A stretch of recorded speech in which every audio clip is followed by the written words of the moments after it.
Assalamualaikum warahmatullahi wabarakatuh. Shalom, Om Swastiastu, Namo Buddhaya, salam kebajikan dan salam sejahtera bagi kita semua.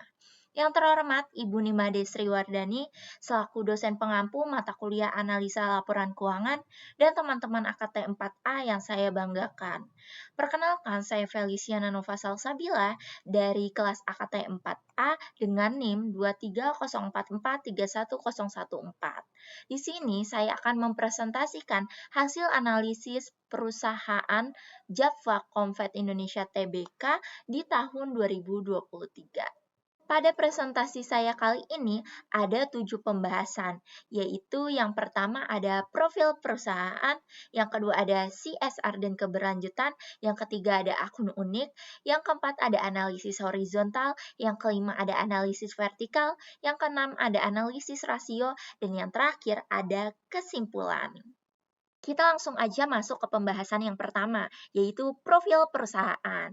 Jadi, PT Java Convet Indonesia Tbk ini biasa kita sebut dengan Java. Perusahaan ini tuh didirikan pada tanggal 18 Januari 1971, yang dimana awalnya ini dikenal dengan nama PT Java Pelletizing Factory Ltd. Nah, perkembangan perusahaan ini sendiri yaitu pada tahun 1975, PT Java memasuki industri pakan ternak. Lalu pada tahun 1982, PT Java ini meresmikan kegiatan operasional pembibitan dan hak eksklusif distribusi bibit ayam galur Indian River. Lalu pada tahun 1989, PT Java ini mencatatkan nih sahamnya di Bursa Efek Jakarta dan Surabaya. Nah, pada tahun 2000-an, PT Java ini mulai mengakuisisi unit usaha dan melakukan ekspansi ke sektor peternakan, perikanan, dan pengolahan makanan. Lalu pada tahun 2020, PT Java mengakuisisi PT So Good Food atau SGF. Selanjutnya, untuk visi dari PT Java ini sendiri adalah berkembang menuju kesejahteraan bersama, sedangkan misinya adalah menjadi penyedia terkemuka dan terpercaya di bidang produk pangan berprotein terjangkau di Indonesia, berlandaskan kerjasama dan pengalaman teruji dalam upaya memberikan manfaat bagi seluruh pihak terkait.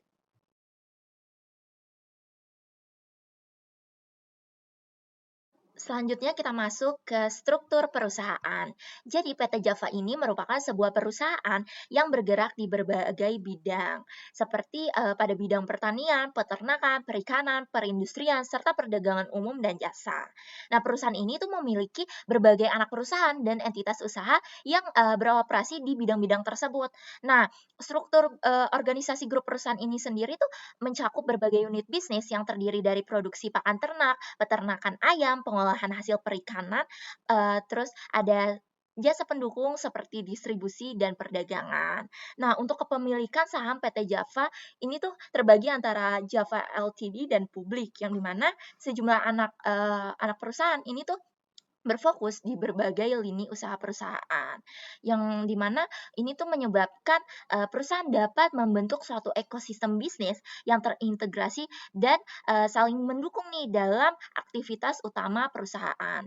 Nah, tadi kan kita udah tahu nih profil singkat PT Java, dimulai dari awal berdirinya, lalu perkembangannya bagaimana, terus juga tadi kita sudah membahas struktur perusahaannya ini bagaimana.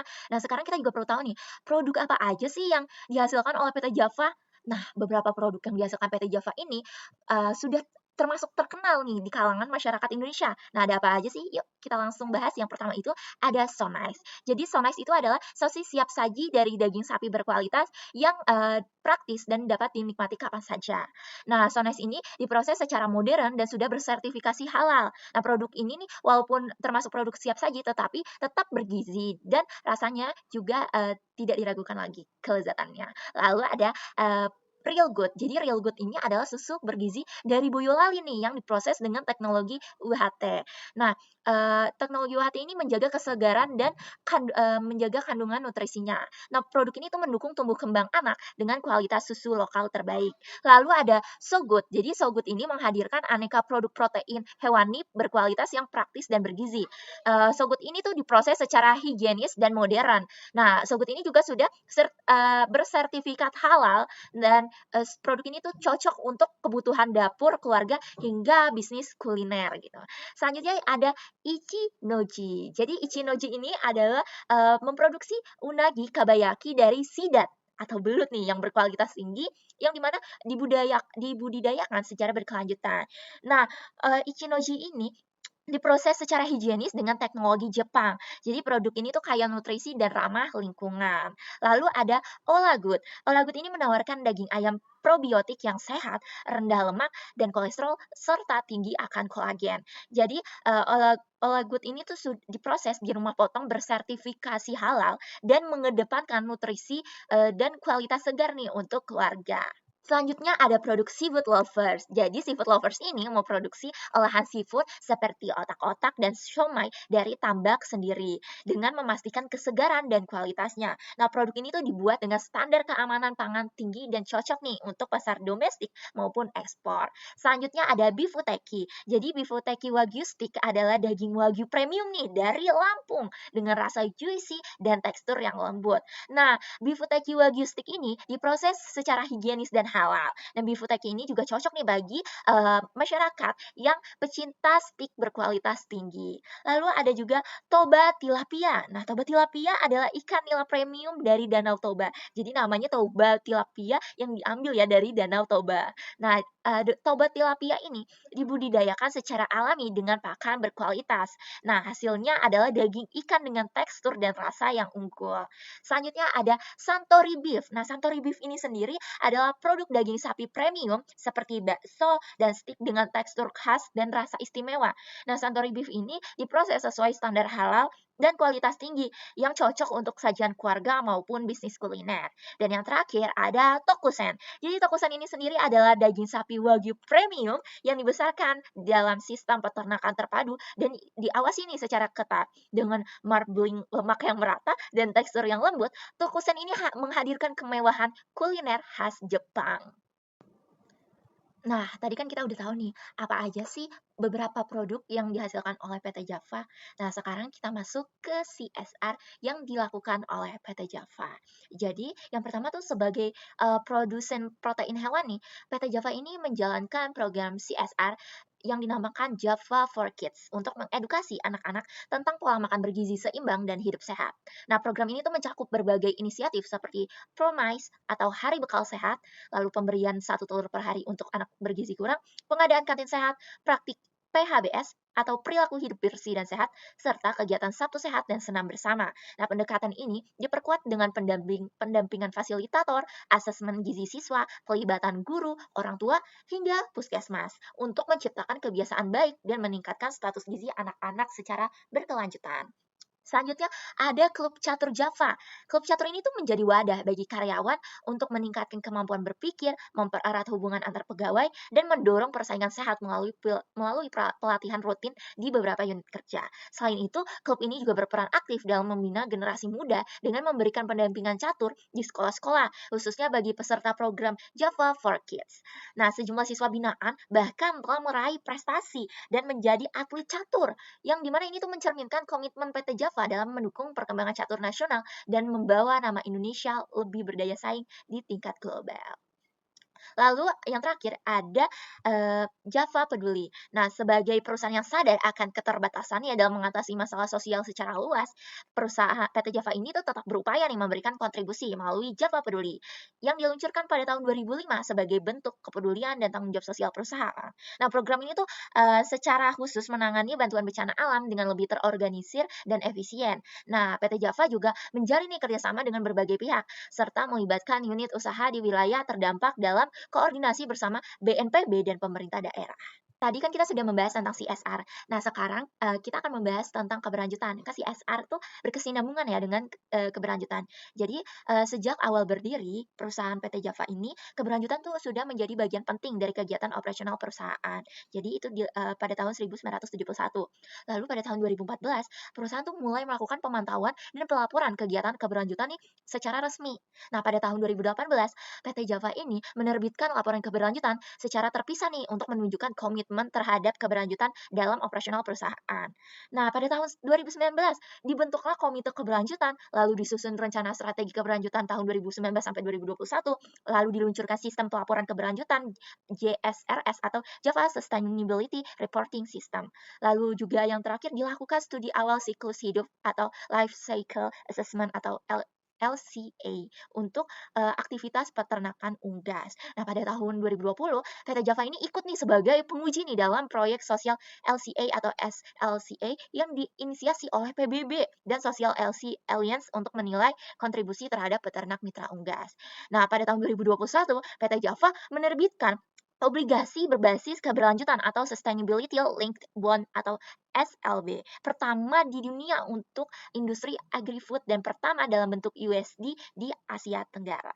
Nah, selain itu pada tahun 2021 PT Java juga memulai dan mengembangkan survei pemasok tentang praktik keberlanjutan. Nah, pada tahun 2022 PT Java ini menerima nih pinjaman berbasis keberlanjutan atau Sustainability Linked Loan dari BNI senilai 1,42 triliun. Nah, grup Java ini juga menetapkan target keberlanjutan dan berkomitmen nih untuk mendukung pencapaiannya. Nah, tadi kan kita udah membahas nih profil perusahaan, terus kita juga udah membahas CSR dan keberlanjutan. Nah, sekarang kita akan membahas akun unik apa aja sih yang ada di perusahaan PT Java ini. Jadi, PT Java ini adalah perusahaan yang bergerak di bidang agribisnis. Nah, dalam laporan keuangannya, perusahaan pasti ini memiliki akun-akun khusus yang mencerminkan kegiatan operasionalnya, yang dimana nih jarang ditemukan di sektor lain. Nah, akun-akun ini tuh membuat laporan keuangan ini menjadi lebih rinci dan menggambarkan karakter bisnis secara akurat, sehingga memudahkan pemangku kepentingan dalam memahami bisnis perusahaan dan mengambil keputusan secara tepat. Nah, akun unik yang ada di PT Java yang pertama itu adalah persediaan biologis. Jadi PT Java memiliki persediaan biologis seperti ternak sapi, ayam, bebek, dan ternak perairan yang menjadi bagian penting nih dari proses produksi di sektor agribisnis. Nah, persediaan biologis ini dikategorikan sebagai aset lancar. Nah, persediaannya itu juga dikatakan di asuransi ini dengan nilai pertanggungan itu mencapai 12 triliun dan persediaan biologis ini dinilai menggunakan metode nilai wajar dikurangi biaya penjualan atau biaya perolehan jika nilai wajar tidak bisa ditentukan secara andal. Kemudian akun unik yang kedua itu ada aset biologis. Nah, aset biologis merupakan tanaman atau hewan hidup yang mengalami transformasi biologis dan diakui dalam laporan keuangan perusahaan sesuai PSAK 69. Contohnya nih pada PT Java aset biologis ini dibagi menjadi dua, itu ada aset biologis lancar yaitu ayam pembibit dan aset biologis tidak lancar yaitu sapi pembibit. Nah, penilaiannya ini tuh menggunakan nilai wajar dikurangi biaya jual dengan mempertimbangkan asumsi seperti harga pasar, biaya penjualan, dan proyeksi deflasi yang semuanya nih sangat dipengaruhi oleh kondisi pasar dan ekonomi yang akan mempengaruhi nilai tercatat dan laporan keuangan perusahaan. Yang ketiga itu ada akun keuntungan atau kerugian dari perubahan nilai wajar aset biologis. Nah, akun ini tuh mencerminkan penyesuaian atas nilai ayam dan sapi pembibit nih berdasarkan harga pasar dikurangi biaya jual. Nah, pada tahun 2023 terjadi nih perubahan signifikan dari yang tadinya rugi pada tahun 2022 menjadi untung nih pada tahun 2023. Nah, akun ini tuh sangat penting karena mencerminkan kinerja biologis yang nyata dan membantu manajemen nih dalam menilai efektivitas produksi serta potensi resiko terkait dengan aset ternak. Oke, kan kita jadi udah tahu nih ya akun-akun unik yang ada di PT Java. Selanjutnya kita akan masuk ke pembahasan selanjutnya yaitu analisis horizontal. Jadi analisa horizontal atau comparative analysis ini adalah salah satu alat dengan membandingkan laporan keuangan dari dua periode atau lebih untuk melihat nih perubahan dan tren kinerja perusahaan. Nah, analisis ini tuh membantu memahami hubungan antar akun serta mendeteksi nih perubahan yang penting sehingga nih berguna dalam pengambilan keputusan para pemangku kepentingan. Nah, langsung aja kita masuk ke analisis horizontal pada laporan posisi keuangan.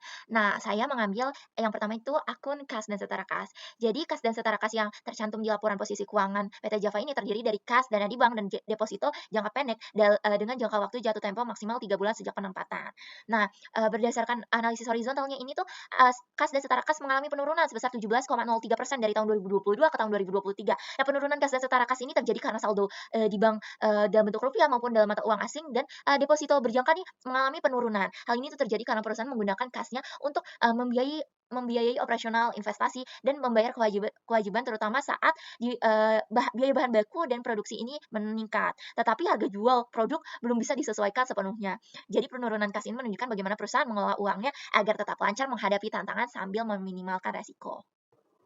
Analisis horizontal selanjutnya adalah di akun piutang lain-lain pihak relasi, yang dimana meningkat signifikan sebesar 278,78% dari tahun 2022 ke tahun 2023. Nah, kenaikan ini tuh disebabkan oleh beberapa faktor seperti piutang karyawan, penjualan bahan baku dan pembantu, piutang asuransi, serta piutang dari kemitraan. Peningkatan piutang lain-lain pihak berelasi ini tuh menandakan bertambahnya transaksi bisnis nih antara PT Java dengan perusahaan di dalam grupnya. Jadi kenaikan ini tuh menunjukkan semakin banyaknya transaksi internal di dalam grup PT Java, terutama yang berhubungan dengan karyawan, bahan baku, dan kerjasama bisnis. Hal ini tuh sesuai dengan strategi perusahaan ya untuk mendukung pertumbuhan bisnis jangka panjangnya.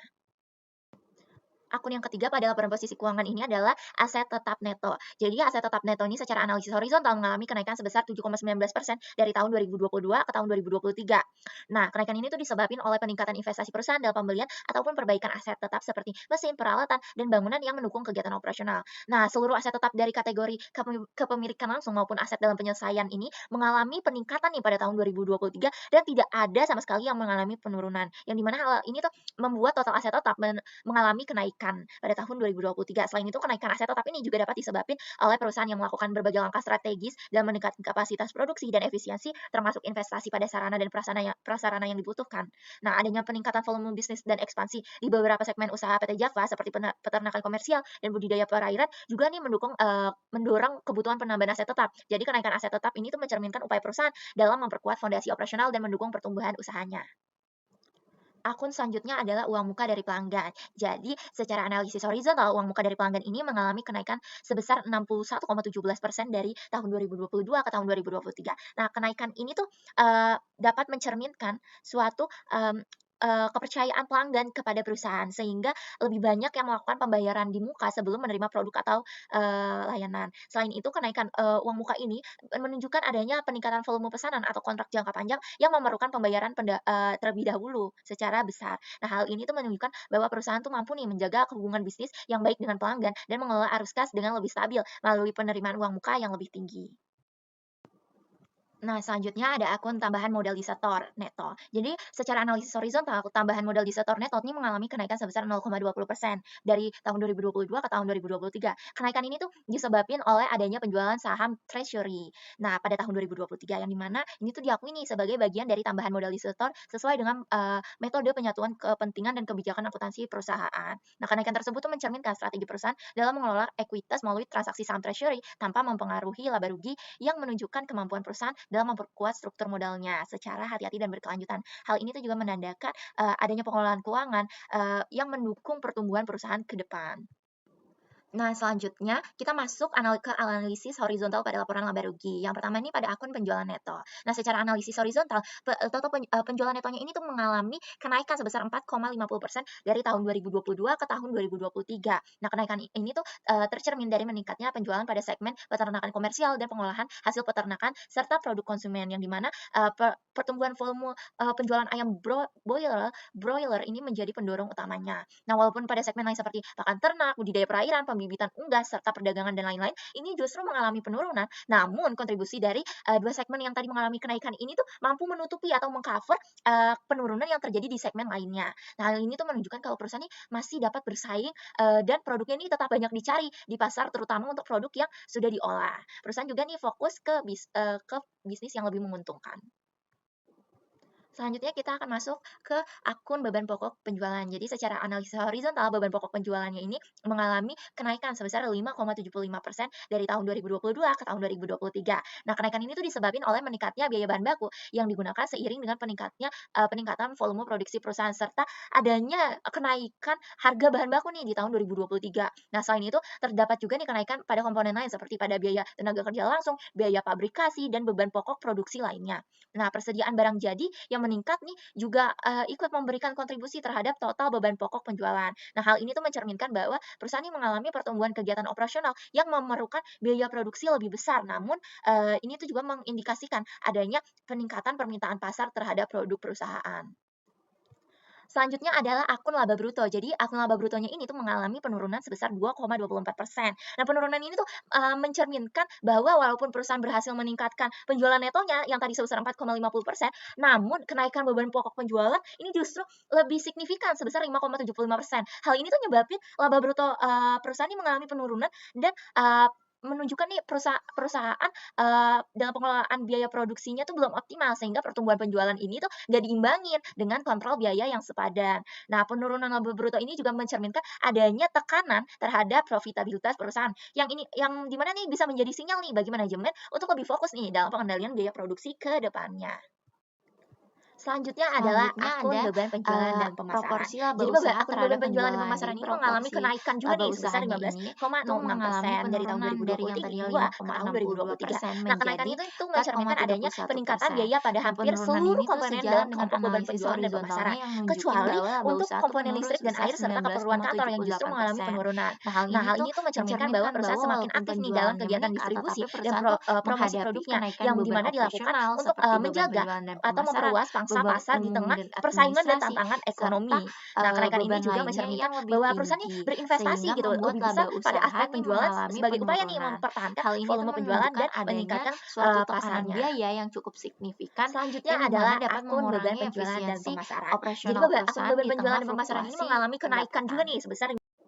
Nah, untuk akun, analisis horizontal pada laporan laba rugi yang terakhir, yaitu adalah akun laba usaha. Nah, secara analisis horizontal, laba usaha ini mengalami penurunan sebesar 19,78% dari tahun 2022 ke tahun 2023. Nah, penurunan ini tuh disebabkan oleh menurunnya laba perusahaan dan pendapatan lainnya. Sedangkan di sisi lain beban penjualan dan pemasaran, beban umum dan administrasi, serta beban lainnya justru mengalami peningkatan. Jadi nih pada tahun 2023, saat pendapatan mengalami penurunan, tetapi beban operasional perusahaan nih justru mengalami, peningkatan yang menjadikan laba usahanya ini menurun. Nah, hal ini tuh mencerminkan bahwa perusahaan ini menghadapi tekanan nih biaya yang signifikan dalam proses produksinya, serta tantangan dalam menjaga efisiensi operasional untuk mempertahankan nih tingkat laba usaha di tengah kenaikan biaya dan fluktuasi pendapatan. Oke, tadi kan kita udah membahas analisis horizontal pada laporan, posisi keuangan dan laporan laba rugi. Selanjutnya kita masuk ke pembahasan, tentang analisis vertikal. Jadi analisis vertikal ada analisis dengan cara mengubah setiap akun dalam laporan keuangan menjadi persentase dari total kategori utamanya, seperti total aset atau total penjualan. Nah, tujuannya ini untuk melihat kontribusi, setiap akun, dan, memudahkan pemahaman struktur keuangan serta membandingkan nih kinerja antar tahun atau antar perusahaan. Nah, pada analisis, vertikal di laporan posisi keuangan yang pertama, yaitu saya mengambil akun total aset lancar terhadap, akun total aset. Jadi secara analisis vertikal, proporsi total aset lancar terhadap total aset ini mengalami penurunan sebesar 50, yang awalnya tuh 52,01% menjadi 50,48%. Nah, walaupun apabila dianalisis secara horizontal total aset lancar ini mengalami kenaikan sebesar 1,28%, tetapi total aset secara keseluruhan tuh lebih meningkat secara signifikan sebesar 4,34%. Hal ini tuh yang menyebabkan penurunan proporsi aset lancar terhadap total aset.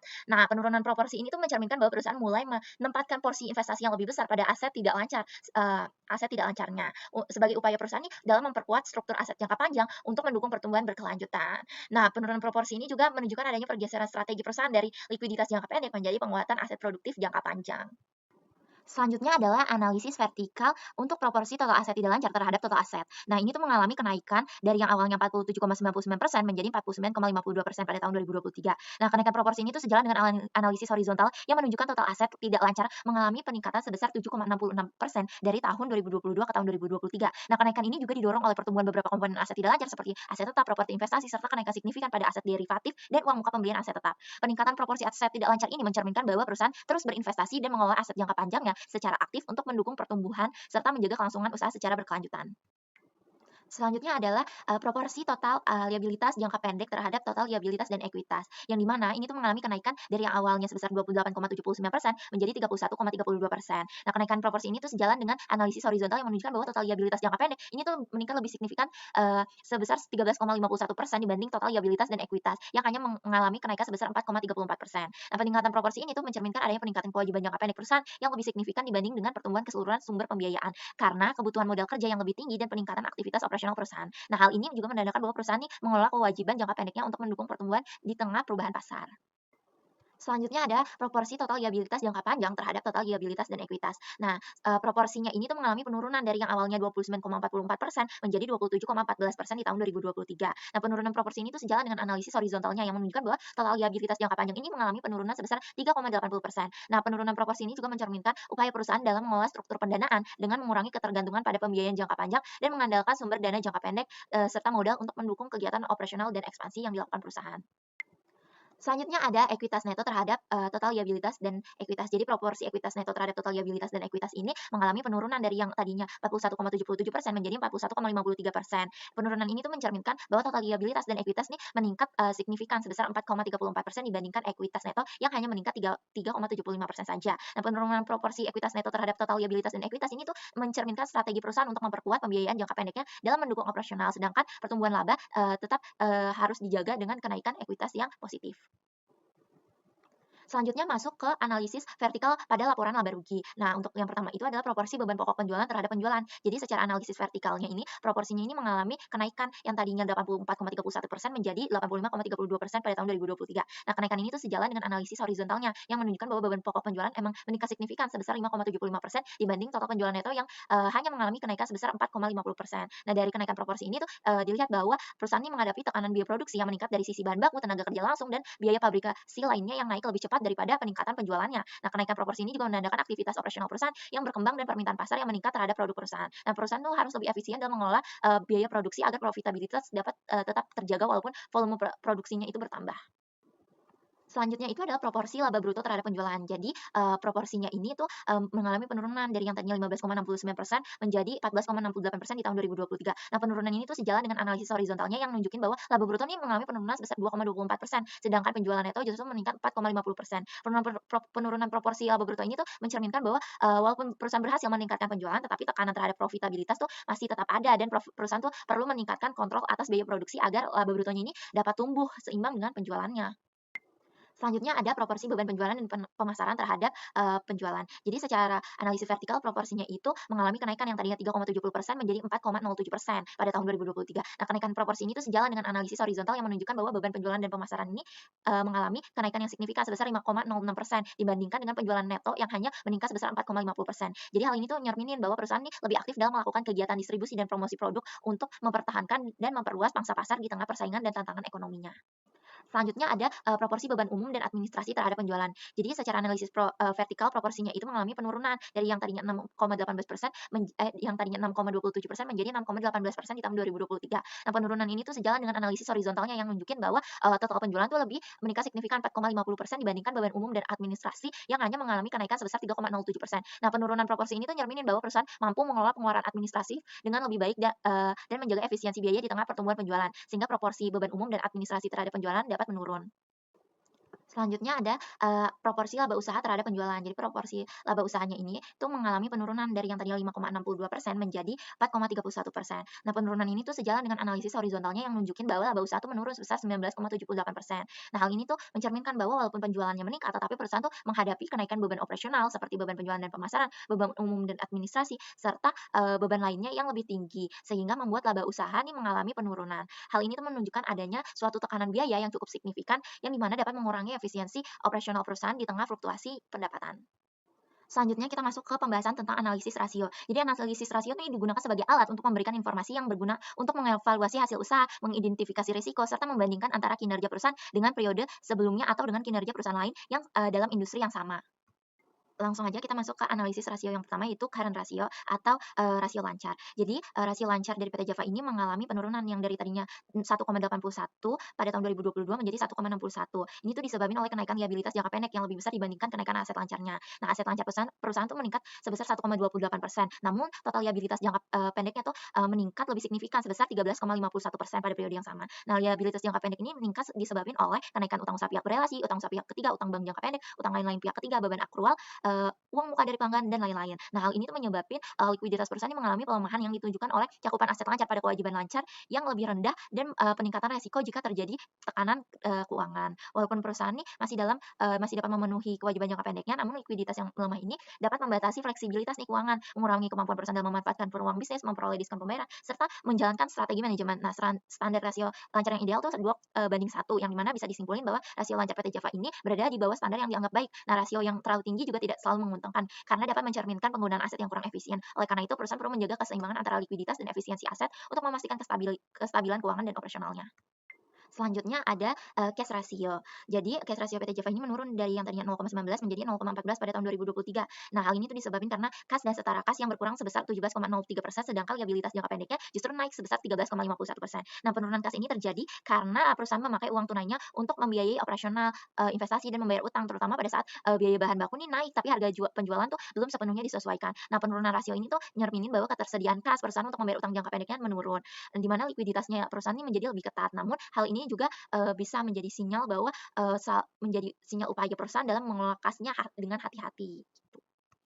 Selanjutnya ada debt to equity ratio. Jadi debt to equity ratio PT Java ini naik dari yang tadi 1,39 menjadi 1,41 di tahun 2023. Nah, hal ini tuh nunjukin bahwa perusahaan ini sedikit lebih banyak menggunakan utang dibandingkan modal sendiri dalam pembiayaan asetnya. Nah, rasio ini tuh penting, dan menjadi alat nih bagi kreditor jangka panjang untuk menilai resiko perusahaan dalam memenuhi kewajiban utangnya. Nah, kenaikan, ini tuh terjadi karena liabilitas meningkat lebih signifikan dibandingkan kenaikan ekuitasnya. Nah, kenaikan, rasio ini tuh ada indikasi bahwa, adanya sedikit peningkatan ketergantungan pada utang. Namun karena ekuitas juga meningkat, maka perusahaan tetap memiliki penyangga modal yang cukup untuk menghadapi resiko keuangan. Selanjutnya ada rasio laba bersih terhadap penjualan atau net profit margin. Jadi net profit margin PT Java mengalami penurunan yang tadinya 1,8% menjadi 3%. Ini tuh, walaupun penjualannya meningkat 4,5%, tetapi laba bersih yang dihasilkan PT Java justru turun sebesar 36,55%. Nah, ini tuh, menunjukkan bahwa walaupun perusahaan berhasil meningkatkan penjualan, tapi biaya yang meningkat tuh, lebih tinggi seperti biaya bahan baku dan beban usaha, yang jadi memperkecil profitabilitas perusahaan. Nah, peningkatan biaya pokok penjualan dan beban pemasaran, daripada kenaikan penjualan juga, menyebabkan perusahaan ini tidak dapat menjaga margin laba bersih yang tinggi. Jadi walaupun net profit margin yang lebih rendah bisa disebabkan oleh faktor eksternal, namun perusahaan tetap perlu nih memperbaiki efisiensi operasional dan mengendalikan biaya, untuk memastikan bahwa peningkatan penjualan nih diimbangi nih dengan laba yang optimal. Selanjutnya ada rasio, harga pokok penjualan terhadap penjualan yang, menunjukkan sedikit peningkatan, yaitu yang tadinya 84,3% menjadi 85,3% di tahun 2023. Peningkatan ini tuh mencerminkan bahwa walaupun penjualan neto mengalami kenaikan 4,5%, tetapi harga pokok penjualan juga naik sebesar 5,75%, di mana tuh lebih tinggi daripada kenaikan penjualan itu sendiri. Hal ini tuh menunjukkan bahwa biaya produksi ini meningkat lebih cepat daripada penjualannya, yang di mana kenaikan biaya produksinya ini tuh disebabkan oleh kenaikan, harga bahan baku, peningkatan biaya operasional lainnya. Nah, walaupun penjualan meningkat, tetapi kenaikan harga pokok penjualan yang lebih tinggi ini membuat rasio harga pokok, penjualan terhadap penjualan mengalami peningkatan pada tahun 2023. Semakin tinggi rasio, harga pokok penjualan biasanya tidak menguntungkan karena menunjukkan bahwa, biaya nih untuk menghasilkan penjualan semakin besar dan akan mengurangi laba bersih penjualan. Nah, maka perusahaan ini perlu lebih efisien dalam mengelola biaya bahan baku dan biaya produksinya agar dapat meningkatkan, keuntungan dan tetap mempertahankan pertumbuhan penjualannya. Nah, jadi kesimpulan yang bisa diambil dari, analisis vertikal, analisis horizontal, analisis rasio, terus profil perusahaan, CSR, terus keberlanjutan, akun unik. Jadi itu PT Java ini, menunjukkan komitmen yang kuat terhadap tanggung jawab sosial dan lingkungannya. Terus juga walaupun penjualannya meningkat pada 2023, tetapi laba bersihnya tuh turun akibat biaya yang naik, terutama pada beban pokok penjualan. Nah, analisis keuangan juga menunjukkan bahwa profitabilitas menurun, namun likuiditas dan solvabilitas nih, masih tergolong, bisa dikatakan baik ya, yang mencerminkan karakter agribisnis perusahaan yang terintegrasi.